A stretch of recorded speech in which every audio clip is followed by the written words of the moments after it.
Doamne, o să mă scufund în paste, mă scufund în paste. Vedem cum alegem așa niște omuleți dintre voi, pentru că, sincer, chiar când am văzut coletul ăsta atât de mare, primul lucru a fost, ok, cu cine împărțim, pentru că this is way too much. Eu printre paste, Ioana printre paste, Ioana printre paste, Ioana. Și acum mai am niște snack-uri. Snack-urile astea și ele foarte, foarte multe. Așa o să stau cu capul în ele, deci cutia asta a fost plină cu de toate, deci sunt super, super recunoscătoare și în același timp, sincer, chiar vreau să le împărțim cumva, să facem cumva. Nu știu dacă de data asta mă uit unde trebuie în cameră, cert este că tot ce ați văzut până acum și ce o să vedeți de acum înainte e filmat la ora 6 dimineața când m-am trezit și aveam impresia că o să fac dita mai unboxing-ul și o să vi-l postez aici, dar nu mă gândeam că o să-l postez pe YouTube și tocmai de asta o să vedeți că de multe ori spun în video că o să postez totul pe Instagram, numai că nu o să se întâmple asta. M-am gândit să vă postez aici, pentru că eu m-am amuzat super, super tare când am revăzut totul. În continuare, nu știu cât de amatoricesc este, dar eu tremur destul de mult. Acum, al vostru să fie, îl postez, bucurați-vă de el. Să știți că pentru a câștiga pastele trebuie să fiți abonați la canalul de YouTube, în primul rând, Rețete cu Vlăstari, și să-mi lăsați în comentarii două tipuri de paste care vă plac cel mai mult dintre toate. Trebuie să vă uitați până la final ca să le vedeți pe toate. Și două snack-uri care vă plac. Astfel încât eu voi alege mai mulți câștigători și o să împărțim cumva pastele ca să nu rămân eu necată în paste până în gât. O să vă las în descrierea acestui video și linkul către Petras Bio pentru a descoperi acolo mai multe tipuri de paste din legume și să vedeți cât de fain au diversificat aria asta a pastelor, pe care eu, sincer, nu o cunoșteam până acum, dar am fost super, super bucuroasă să descoper mai multe despre paste și să mă și bucur de calitatea lor. Mă scuzați pentru perdeaua asta, pentru tot, pentru cât de agitată e toată treaba în videoul ăsta, dar totuși sper să vă placă și să câștigați. Mult succes vă doresc și vă las cu mine în continuare. Bucurați-vă! Neața, haideți că nu știu dacă va fi dimineață când voi posta eu asta, dar oricum cert este că la mine este dimineața acum. Ieri nu am mai apucat să facem un lucru, adică n-am mai avut eu energia suficientă să vă arăt un colet. Așa, pe care l-am primit și care este... Doamne, vreau neapărat să vă arăt aceste produse, nu știu dacă v-am mai arătat vreodată produse pe care le-am primit așa în colet. Vreau să le arăt pentru că astea chiar sunt geniale. Și înainte de a începe ziua oricum, o să facem acest unboxing, să-i spunem. Mie nu prea-mi plac poveștile de genul ăsta, dar acum o să vă arăt niște produse pe care eu mi le-aș cumpăra. Adică dacă aș merge în magazin și aș vedea așa ceva, cu siguranță mi-aș lua. Pentru iubitorii de paste, vreau să vă spun că există aceste paste de la Petras Bio, care arată ceea ce vreau eu de fapt să fac, este să vi le prezint pe toate, pentru că eu am primit foarte, foarte multe și sincer m-am tot gândit cum să fac, să vă ofer și vouă, nu știu, să vă trimit niște colete și vouă, dar nu găseam o soluție, nu mă mai gândesc eu încă, dar urmăriți-mă pe Instagram pentru că acolo o să fac ceva drăguț cu ele, pentru că eu nu știu, sincer, nu știu cum să fac. Nu o să le încerc până nu vă alegeți voi, pentru că m-am gândit să vă las pe voi să vă alegeți pastele preferate și apoi, în funcție de ce ați ales voi, o să îmi păstrez eu ce rămâne. Sau, în cazul în care le încerc și voi alegeți acel produs, o să-l comand eu din nou. Faza e că eu sunt foarte impresionată. În primul rând, toate produsele de aici sunt certificate bio, ceea ce este un mare, mare plus. Dar vreau doar să le prezint super rapid pe toate și apoi să vă faceți o idee despre ce alternative de paste chiar sunt. Deci au votul meu 100%. Geniale sunt. Și avem așa. Prima dată sunt pastele astea cu spanac. Tot din făină, într-adevăr, dar au și spanac în compoziție. Le lăsăm aici. Apoi sunt acestea cu cânepă.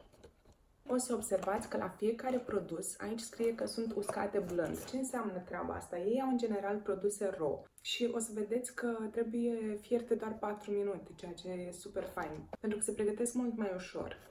Dar ei notează și aici, pe latura asta. Îmi place că au un ambalaj foarte plin de informații, bogat în informații. Și produsele noastre sunt deshidratate în tihnă, păstrând valorile nutritive primite de la natură. Rețetele sunt testate iar și iar până ajungem la cea mai gustoasă variantă. Semințele de cânepă au un conținut bogat de proteine. Produsul nostru este manufacturat prin laminare, evitând supunerea ingredientelor la temperaturi înalte. Asta înseamnă să fie raw. De fapt, produsele raw ar trebui să fie procesate la mai puțin de 42 de grade. Cam asta înseamnă un produs raw. Acum nu știu la câte grade sunt procesate astea, dar cu siguranță au grijă și la acest aspect. Astea sunt cu busuioc. Astea sunt tagliatele cu hâini. Astea cred că sunt delicioase. Bine, toate cred că. Astea sunt cu speltă integral. cu grâu integral. Astea sunt cu grâu simplu. Doamne, o să mă scufund în paste. Ia, astea sunt pene. Pene cu fasole mung și în auriu. Astea sunt cu sfeclă roșie proaspătă. 20% sfeclă roșie. Astea sunt cu morcov. Astea sunt cu năut. Eu n-am mai văzut variante de astea de paste, chiar n-am mai văzut atât de diversificate. Astea sunt cu linte roșie. Wow, tagliatele cu gălbiori. Uitați ce le arată. Și toate am observat că au pe ambalaj faptul că se fierb în 4 minute. E clar că nu sunt cine știe ce produse care au tot felul de prostii în ele, să stai să le fierbi 50 de ani și să încă să fie tari. După ce fierbeți pastele, cred că știți, e bine să le clătiți în apă rece pentru a evita procesul de fierbere în continuu, pentru că ele, dacă sunt lăsate în apa în care au fiert, continuă să fiarbă, evident, chiar dacă nu mai sunt pe foc. Și totodată, dacă le lăsăm, doar le scurgem și le lăsăm așa, o să devină lipicioase. Așa că dacă vreți, evitați acest lucru, clătiți în apă rece un pic ca să le desprindeți așa. Continuăm cu alte paste. Acum trecem la spirale. Toate produsele sunt ecologice. Spirale ecologice din grâu integral. Și uitați, ce vă spuneam apropo de temperaturile la care sunt procesate. Astea sunt uscate blând la maximum 42 de grade. Exact asta înseamnă un produs raw. Un produs raw trebuie să respecte această temperatură de 42 de grade. Astea au fost din grâu integral, astea sunt din grâu. Cu spanac, cu speltă integral. Și acum mai am niște snack-uri. Snack-urile astea și ele foarte, foarte multe. Așa o să stau cu capul în ele. Deci cutia asta a fost plină cu de toate. Deci, sunt super, super recunoscătoare și în același timp, sincer, chiar vreau să le împărțim cumva, să facem cumva, păi oameni. Avem snack-urile care sunt așa. Delicii din fructe și semințe germinate, produs ecologic, produs în România. Și sunt așa, snack-uri eco, astea sunt cu mere și fulgi de ovăz. Și avem așa, 50% fructe, 29% pudră de mere uscate, caise bucăți, 25% fulgi de ovăz, făină de ciufă, migdale, inauriu, ulei de lămâie și scoțișoară. Super tare! Asta e genul ăla de bomboane sau de viluțe proteice pe care ți le faci acasă, doar din ingrediente naturale, fără conservanți, coloranți, prostii, aditivi, de-astea. Ce trebuie? Și avem așa, asta am spus că sunt cu măr și ovăz. După aia mai avem cu căpșuni și semințe germinate. Asta este tot cu măr și ovăz, cu portocale și semințe. Asta e snack picant cu semințe germinate. Asta cred că să-mi placă mie, că eu mănânc foarte picant.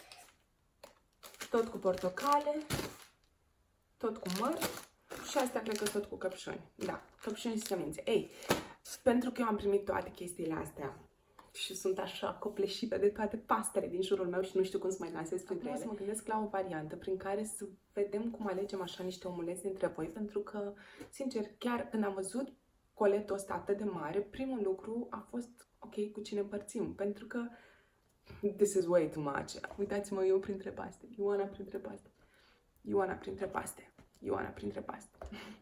Ce vreau să vă spun este că o să facem chestia asta pe Instagram, cel mai probabil, că mi-e mai ușor să selectez acolo și să vă urmăresc comentariile. Nu știu, cred că o să vă spun să alegeți voi ce paste vă plac cel mai mult dintre tot ce v-am arătat. 2 tipuri de paste și 2 snack-uri, de exemplu. Și cred că o să aleg mai mulți câștigători, nu doar unul. Nu pot să mă bucur singură de acest colet, așa că ne auzim un pic mai târziu. Probabil că, nu știu, zilele astea, urmăriți-mă pe Instagram, că acolo să vedeți bucuria naturii cu aceste paste.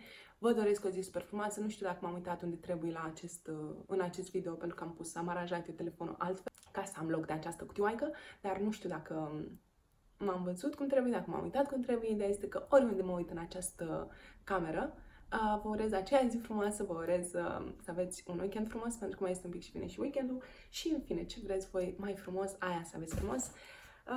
Și nu uitați de paste. Și puteți să le căutați. Am terminat ceva.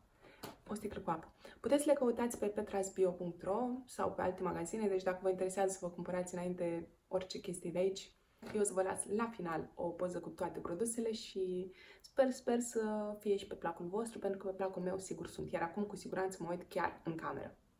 O zi frumoasă vă doresc!